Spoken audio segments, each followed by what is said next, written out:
Ellisville, Mississippi, was a town that prided itself on familiarity. Everyone knew each other, or at least thought they did. In a place where secrets were seldom kept, Sheriff Harold Grayson was both a respected lawman and a pillar of his community. He wore his badge with pride, a symbol of his dedication to Ellisville and the values he held close: loyalty, honesty, and justice. But behind the stoic face that stood guard over the town lay a man betrayed by the very foundation he built his life upon. The irony was haunting. Harold, a figure of moral fortitude, was blissfully unaware of the betrayal simmering in his own home. The annual Grayson family reunion was a cherished tradition. Friends, family, and neighbors gathered at the Grayson home to celebrate shared histories, laughter, and unity. Clara, Harold's wife of 12 years, was often the life of the event, mingling and laughing with guests, her laughter echoing through the house. She was a picture of charm and warmth, a contrast to Harold's steely, reserved demeanor. It was at this very event, in the heart of the celebration, that Harold's suspicions began to crystallize. Harold had noticed subtle changes in Clara over the past few years. Her attention had drifted, her laughter sometimes seemed hollow, and her affections had grown distant. What he'd chalked up to the monotony of married life now felt like clues he could no longer ignore. Watching Clara move effortlessly through the crowd, Harold's gaze shifted to the young man by her side, Trey Garrison, a co-worker from the hospital where Clara worked. A knot formed in Harold's stomach as he noticed their easy camaraderie, the way her hand would brush his arm or how they'd exchange glances that spoke volumes. The sheriff's instincts kicked in, sharpened from years of training. Something was wrong. As the reunion wound down, Harold approached Clara with a forced smile and whispered words that only she could hear. "We need to talk." The color drained from her face, but she managed a smile for the guests as they said their goodbyes, her heart pounding with the fear of discovery. Later that evening, after the guests had gone, Clara and Harold sat across from each other in their quiet living room. The silence between them was thick, broken only by the hum of the fan overhead. Harold, ever the observant detective, broke the silence. "Who is he, Clara?" Clara feigned innocence, but her eyes betrayed her. She lowered her gaze, finding solace in her clasped hands, unable to meet the intensity of Harold's stare. It was an accusation she couldn't deny, not now, with her husband's eyes piercing through the facade she'd carefully constructed. It's not what you think," Clara stammered, but the words fell flat. Harold's jaw clenched, his frustration and pain hidden behind a composed exterior. "How long?" he asked, his voice barely more than a whisper, yet each syllable dripped with anger and heartbreak. 3 years, Clara finally confessed, the words barely audible. A flood of emotions swept over Harold: anger, betrayal, sorrow, and a sense of loss for the life he thought they shared. As he processed the betrayal, his mind raced through a labyrinth of thoughts, each darker than the last. That night marked a turning point. The confrontation, simmering in Harold's mind for weeks, had erupted in an instant and left both of them shaken. But as dawn broke, a more sinister resolve took root in Harold's mind. This betrayal wouldn't be allowed to go unpunished. Trey would have to know the consequences of crossing a man like him. The next day, Harold's demeanor was cold and calculated. He went through the motions of his job as sheriff with an eerie calmness, his mind meticulously piecing together each step he would take to confront Trey. Later, in the shadows of a deserted street behind the hospital, he found the young man, his back turned as he fumbled with his keys. With each step Harold took toward him, the tension grew thicker. When Trey turned and saw Harold, his face paled, and the confident, flirtatious young man vanished, replaced by a look of fear and regret. Harold spoke in a low, measured tone, barely containing the rage simmering beneath the surface. "If you ever go near Clara again, there'll be consequences, Trey. Do you understand? Trey nodded, his face a mask of terror. But something in his expression caught Harold off guard, a flicker of resentment, a hint of defiance. Harold turned and left, but he knew this wasn't over. Not for Trey, and certainly not for him. Over the next few days, Harold's obsession grew, his every thought consumed by Clara's betrayal and the possibility that Trey might defy him. He began piecing together their affair, spending late nights in his study combing through their digital footprint, uncovering messages and photos that painted a picture far more intimate than he'd feared. With each discovery, his anger swelled, feeding a storm that threatened to consume him entirely. The final straw came one evening when Clara entered the study, her face etched with guilt and fear. She found Harold hunched over his laptop, eyes glued to the screen. She could sense the rage emanating from him, an unspoken threat simmering in the air. "Harold, please, you don't have to do this," she pleaded, her voice trembling. But Harold barely looked up, his focus consumed by the evidence in front of him. Clara's pleas only deepened his resolve. He closed the laptop and stood, his face a mask of determination. His voice was quiet but firm, each word a carefully placed weapon. "You've broken something, Clara," he said. "And I don't think you realize the gravity of it yet." With those words, he walked past her, leaving Clara alone in the silence, her heart sinking with a feeling of dread. The following day, the town awoke to news that shook Ellisville to its core. Sheriff Harold Grayson, the man everyone respected, had been found dead in his home. The initial investigation suggested a break-in gone wrong, a tragic loss that left the community reeling. But as detectives began piecing together the clues, whispers of a far more sinister story began to emerge. To the townspeople, it was an inexplicable tragedy. To Clara, it was the beginning of an inescapable nightmare. And to the detectives tasked with uncovering the truth, it was a case that would unravel secrets darker than they had ever anticipated. As the sun rose over Ellisville, the town mourned the sudden, shocking loss of its beloved Sheriff Grayson. His body was discovered in his study, surrounded by fragments of broken glass, the quiet chaos of the scene a stark contrast to the man who had been the town's shield. The sheriff's home, once a symbol of safety, was now marked by tragedy. Detectives were summoned, and as they scoured the scene, they sensed that this was no ordinary break-in. Every detail, every scuff and trace, whispered of a crime far more intimate and calculated. Detective Marshall Ricks, a seasoned investigator with a keen eye, took the lead on the case. He was familiar with Grayson. Ellisville was small enough that the law officers knew each other well, not only as colleagues but often as friends. As Ricks examined the scene, he could feel a creeping unease. This didn't feel like a random act, it felt personal, methodical, and somehow, unresolved. Ricks ordered his team to take detailed photographs and dust every surface for fingerprints. His gut told him that the answers lay within these walls, hidden beneath layers of secrets that Grayson himself might have never wanted revealed. As his team combed through the study, Ricks noticed Clara Grayson standing just outside the doorway, her face pale, her hands shaking. Grief, fear, and something else, something Ricks couldn't quite place, radiated from her. He approached her gently, hoping to gauge her reaction. "Mrs. Grayson, I know this is difficult, but we'll need your cooperation. Anything unusual in the days leading up to last night? Anything out of the ordinary?" he asked, his tone soft yet probing. Clara hesitated, her eyes flitting around the room before meeting his gaze. Her response was calm, almost too calm, Ricks thought. "No, nothing unusual," she replied, her voice barely above a whisper. He seemed preoccupied lately, but Harold was a private man. "I didn't ask questions."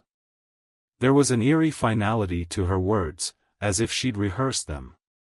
Ricks made a mental note, her calmness struck him as odd. As they wrapped up the scene, Rix returned to the precinct, his mind racing. He knew there was more to Grayson's death than met the eye. That evening, as he began poring through Grayson's personal records, he uncovered a trove of correspondence between Clara and a man named Trey Garrison. The messages were unmistakably affectionate, revealing a 3-year affair between Clara and her much younger co-worker. Rix felt a jolt of clarity, a motive. Clara had been unfaithful, and Grayson had known. It changed the entire trajectory of the investigation. Rix wasted no time. The next morning, he called Clara in for further questioning. Clara arrived, her face an inscrutable mask, giving little away. She sat across from Rix in the dimly lit interview room, her gaze fixed on a point just beyond his shoulder, as if she could escape the moment by sheer force of will. Rix watched her for a moment before beginning. "Clara, we've come across evidence suggesting your relationship with a man named Trey Garrison. Can you tell me more about this?" Clara's face paled, her composure slipping for just a fraction of a second before she straightened, gathering herself. She nodded, a resigned expression crossing her face. "Yes, I knew Trey. We worked together. And yes, we were close. But that's all you need to know. Harold found out, and he confronted us both. I thought we'd moved past it." The air in the room thickened as Rix sensed a shift in her demeanor. "Mrs. Grayson, we're not just looking at an affair here. We're looking at a possible motive. A man like Sheriff Grayson wouldn't take betrayal lightly. And yet, you say he confronted you both and simply moved past it? I find that hard to believe." Clara's hands clenched, her voice tinged with irritation. "I loved my husband," she replied sharply, the irony biting in her tone. "Whatever happened between Trey and me, it didn't change that." Rix held her gaze, the silence hanging heavily between them. "People say a lot of things, Mrs. Grayson. But right now, your words are all we have to go on." He paused, eyeing her closely. "Did Trey have any involvement in your husband's death?" Clara flinched, her mask faltering. She bit her lip, eyes downcast. "Trey had nothing to do with it. He's not capable of that. You have the wrong idea." Rix noted her reaction, her defensive tone, and her unwillingness to implicate Trey. It was as if she were shielding him, but from what? He pressed her again, gently but firmly. "If you're covering for him, now is the time to come clean." Clara shook her head, her voice growing softer. "I told him to stay away, detective. I told him Harold wouldn't tolerate it. Trey backed off. He wouldn't have done this." The interview ended, but Rix left with more questions than answers. Something in Clara's manner nagged at him. She was protecting Trey, that much was clear, but whether it was out of love, guilt, or fear, he couldn't say. As Rix continued digging, he began tracing Trey's movements on the night of Grayson's death, his alibis, and anyone who could testify to his whereabouts.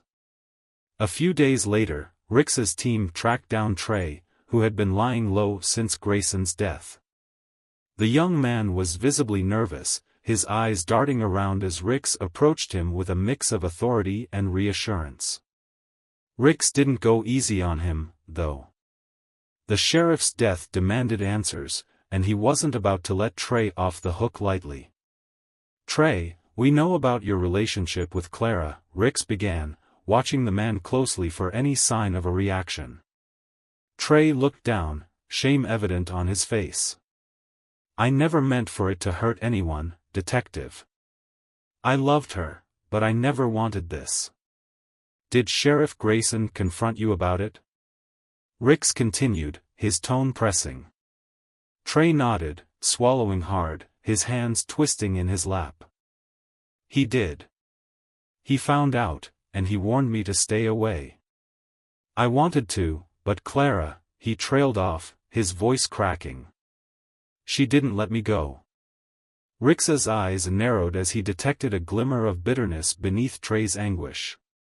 Did Clara ask you to do something about it? Did she want her husband out of the way? Trey's head shot up, a look of horror on his face. No.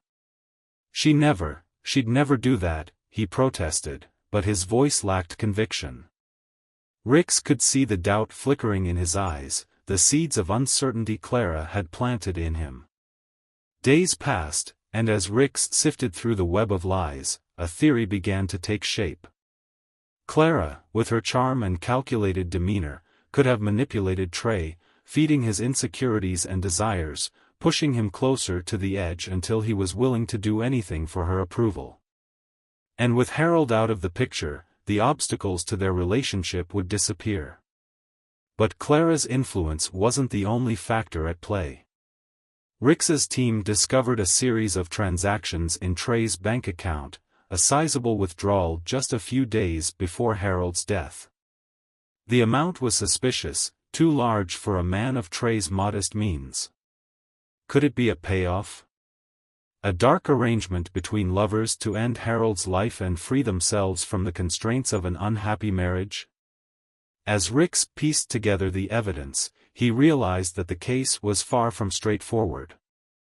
Clara and Trey's relationship had grown far darker than anyone in town could have imagined. What had started as an affair of passion now seemed entangled with motives far more sinister. Ricks could feel it, the shadow of manipulation, the push and pull of love and control, and a shared guilt that bound them in a pact of silence. As he prepared to bring Clara and Trey in for questioning once more, the town of Ellisville waited with bated breath. What they'd once believed to be a tragic accident was unraveling into something much darker, a tale of betrayal, power, and, perhaps, murder. The truth was inching closer, but Ricks knew it would come at a price. In the end, he could only hope that justice would be served, even if it shattered the town's faith in the people they once admired. The trial of Clara Grayson and Trey Garrison was a spectacle Ellisville had never seen before. Reporters descended on the small Mississippi town, capturing every whispered conversation, every conflicted face, and every trembling witness. The town was divided, torn between the legacy of Sheriff Harold Grayson and the hidden lives revealed in court. Clara's composed image faltered as details emerged, her once respected figure reshaped by suspicion and accusation. Trey, on the other hand, seemed like a shadow of his former self, consumed by guilt, fear, and a reluctant loyalty to Clara. The prosecution's theory was straightforward, yet chilling. They argued that Clara, a woman driven by dissatisfaction and lust, had manipulated her young lover, Trey, into killing her husband. To bolster their case, the prosecution introduced the series of messages between Clara and Trey, messages that hinted not only at romance but at shared frustrations and unspoken plans. The most damning evidence was a message sent by Clara a week before Harold's death. "If he weren't here, we could be free," it read, a line the prosecutor repeated for emphasis, each word like a dagger twisting in the minds of the jury. The prosecutor, Richard Gaines, a sharp and relentless litigator, addressed the jury with cold confidence. "Ladies and gentlemen, what we have here is a calculated plan, orchestrated by Clara Grayson and carried out by Trey Garrison. They wanted freedom from the one person standing in the way of their illicit romance. And when Sheriff Grayson discovered the affair, Clara's seduction turned to manipulation. She knew exactly how to exploit Trey's love for her, convincing him that her freedom was worth his soul." Trey sat motionless, his eyes fixed on the ground, the weight of the accusation pressing down on him. He had insisted on separate representation from Clara, a choice his lawyer, Sam Whitaker, encouraged. Sam was young, but he was sharp and could see Trey's frailty, the guilt that ate away at him, the deep sorrow behind his silence. Whitaker's goal wasn't just to save Trey from a life in prison, it was to separate him, in the minds of the jury, from Clara's influence. The first few days of testimony were brutal. Witness after witness recounted the disturbing changes in Clara's behavior over the past year. Her co-workers noticed how she'd begun spending late nights out, and her friends described an unusual boldness, a detachment from Harold that seemed to worsen over time. Ricks, who had been a fixture in Ellisville's law enforcement, testified about his initial findings, laying out the evidence and context behind his theory of Clara's manipulation. The jury sat entranced, each piece of evidence weaving a darker picture of Clara's role. However, Clara's defense attorney, Martha Langford, took a different approach, painting Clara as a victim of circumstance, a woman trapped in a loveless marriage, emotionally neglected by a husband more invested in his job than his family. She argued that Clara's relationship with Trey was her escape, a way to fill the void left by Harold's coldness. She may have acted unwisely, but she did not orchestrate a murder, Martha argued, her voice full of conviction. Langford's cross-examination of Trey was a pivotal moment in the trial. She pressed him relentlessly, digging into his insecurities and challenging his story. "Trey, you've admitted to having feelings for Clara, correct?" Langford's voice was soft, almost coaxing, as she led him into her line of questioning. "Yes, I loved her," Trey responded, his voice barely a whisper, yet filled with emotion. "And wasn't it you who reached out to Clara in the first place?" Langford asked, her tone sharp. "Yes, but—" Langford didn't let him finish. She turned to the jury, her voice carrying a tone of exasperation. "Ladies and gentlemen, Trey's infatuation with Clara is evident. He was willing to do anything for her. But this wasn't a calculated plan by Clara, it was an impulsive act by a man overcome by jealousy and obsession. Clara had no control over Trey's actions." Ricks watched from the back of the courtroom, feeling a pang of frustration. He knew Clara was far more calculated than she let on. Her calm demeanor, her precision in her responses, everything about her reeked of control. But the jury seemed to waver, their faces revealing uncertainty.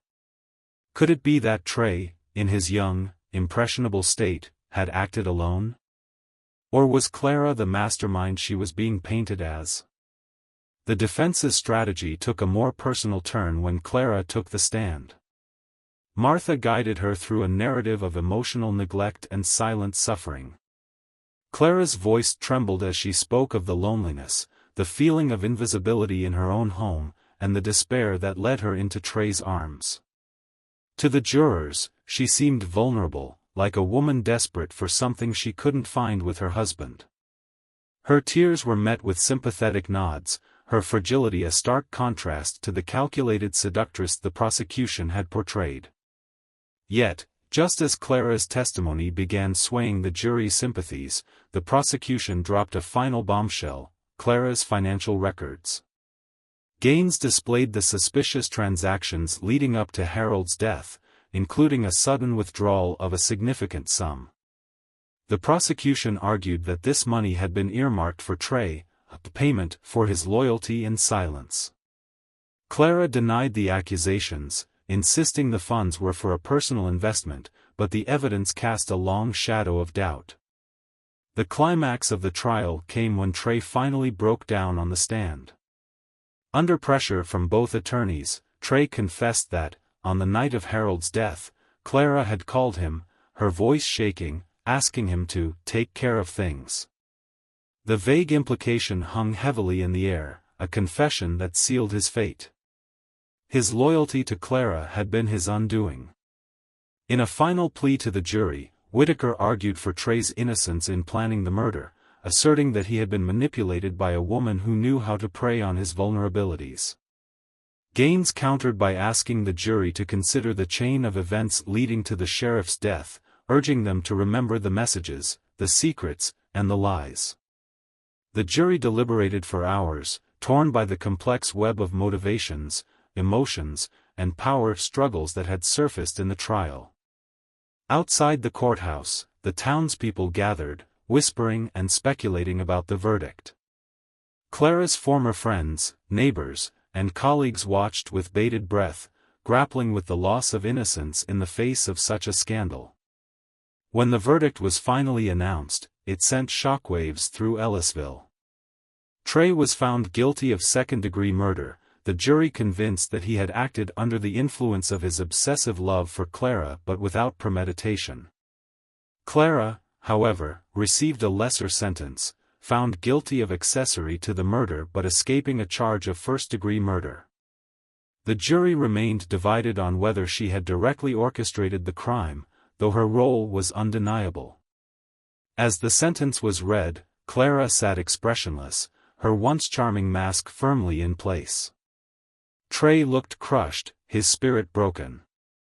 The town, for its part, was left in fragments, its citizens split between those who believed in Clara's guilt and those who pitied her as a woman trapped in tragic circumstances. Rumors, theories, and whispered judgments would haunt the town long after the case closed.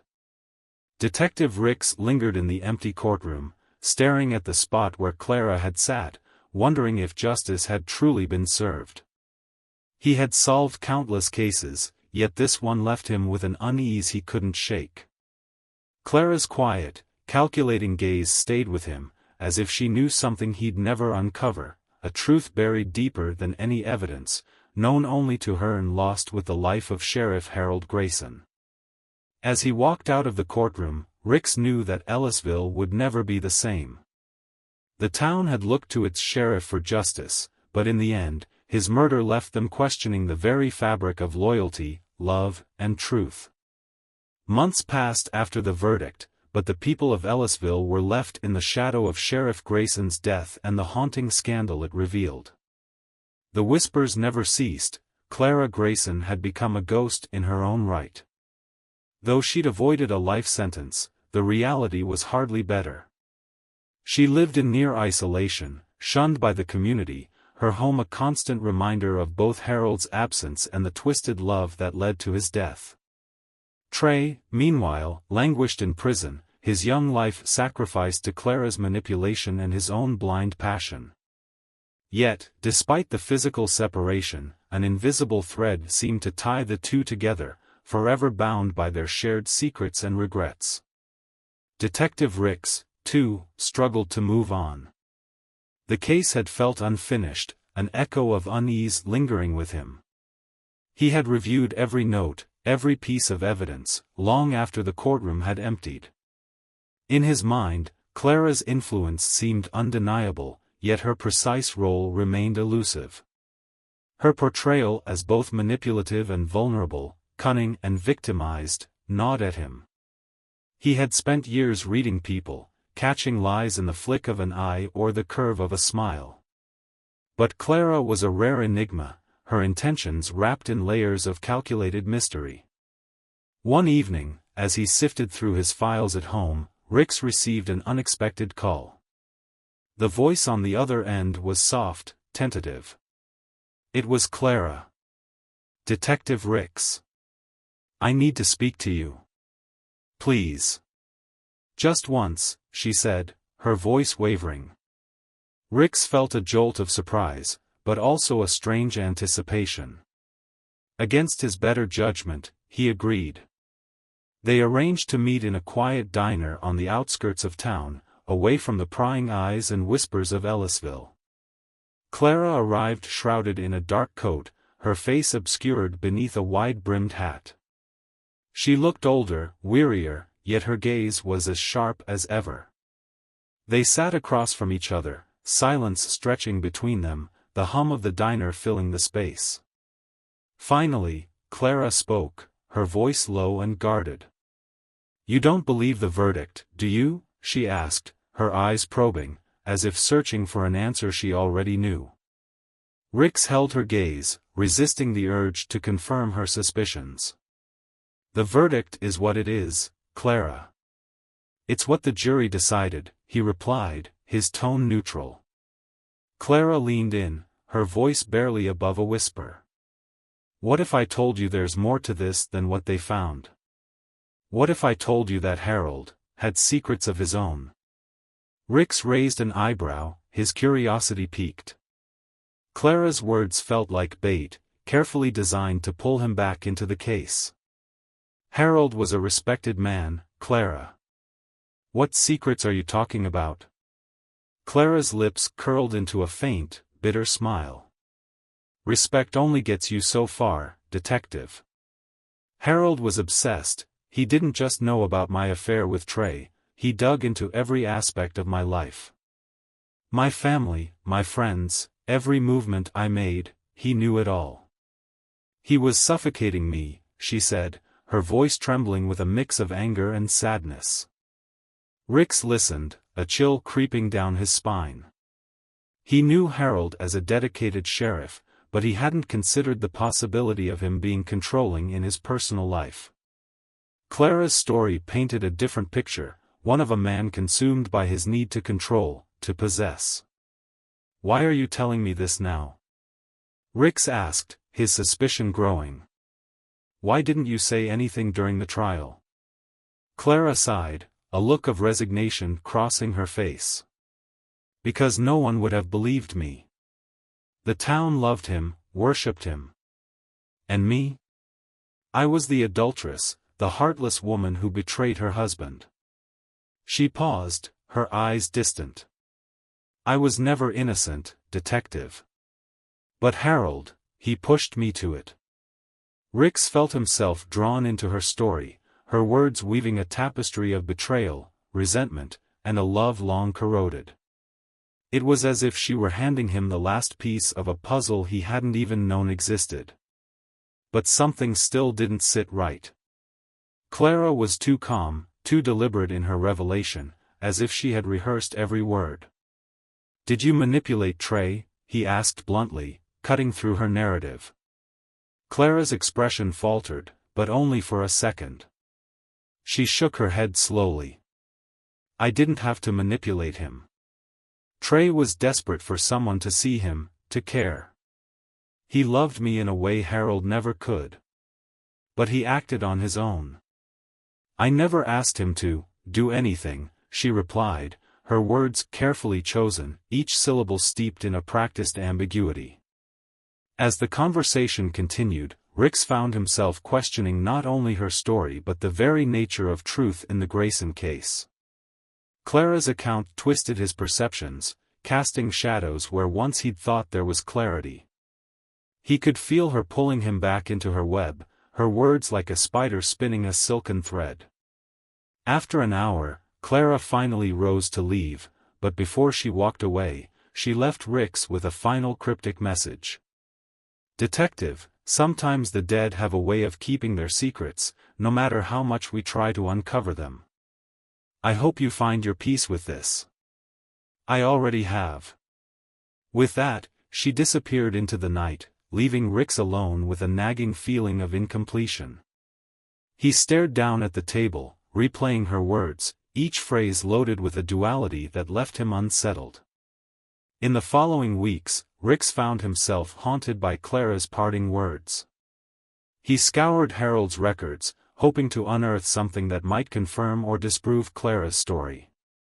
The deeper he delved, the more he encountered traces of Harold's obsession with Clara, surveillance records, personal notes cataloging her whereabouts. It seemed that Clara hadn't lied. Harold had indeed been watching her, though whether out of concern or possessiveness, Rix couldn't say. As time went on, Rix couldn't shake the feeling that he had only scratched the surface of the truth. Harold's death remained shrouded in questions that might never be answered, shadows that stretched across the lives of everyone involved. Clara had played her part masterfully, leaving behind a trail of doubt, a mystery as intricate as the woman herself. Ellisville gradually returned to its routine, though the memory of Sheriff Grayson and his tragic end lingered. Rumors continued to swirl around Clara, who eventually left town, vanishing into anonymity. Trey served his sentence, a cautionary tale of passion turned deadly. But Rix was left with a bitter sense of incompletion, the knowledge that sometimes, justice wasn't as clear-cut as he'd once believed. The story of Sheriff Grayson, Clara, and Trey became part of Ellisville's lore, a cautionary tale of betrayal, manipulation, and the dark edges of love. But for Detective Ricks, it was a reminder of something deeper, that truth is rarely simple and that sometimes, the people we think we know are more complex than we can ever imagine. Years later, Ricks would still find himself thinking of Clara's haunting smile and her words, the ones that stayed with him like a whisper, tugging at his conscience and casting a long, dark shadow over his view of justice, love, and betrayal.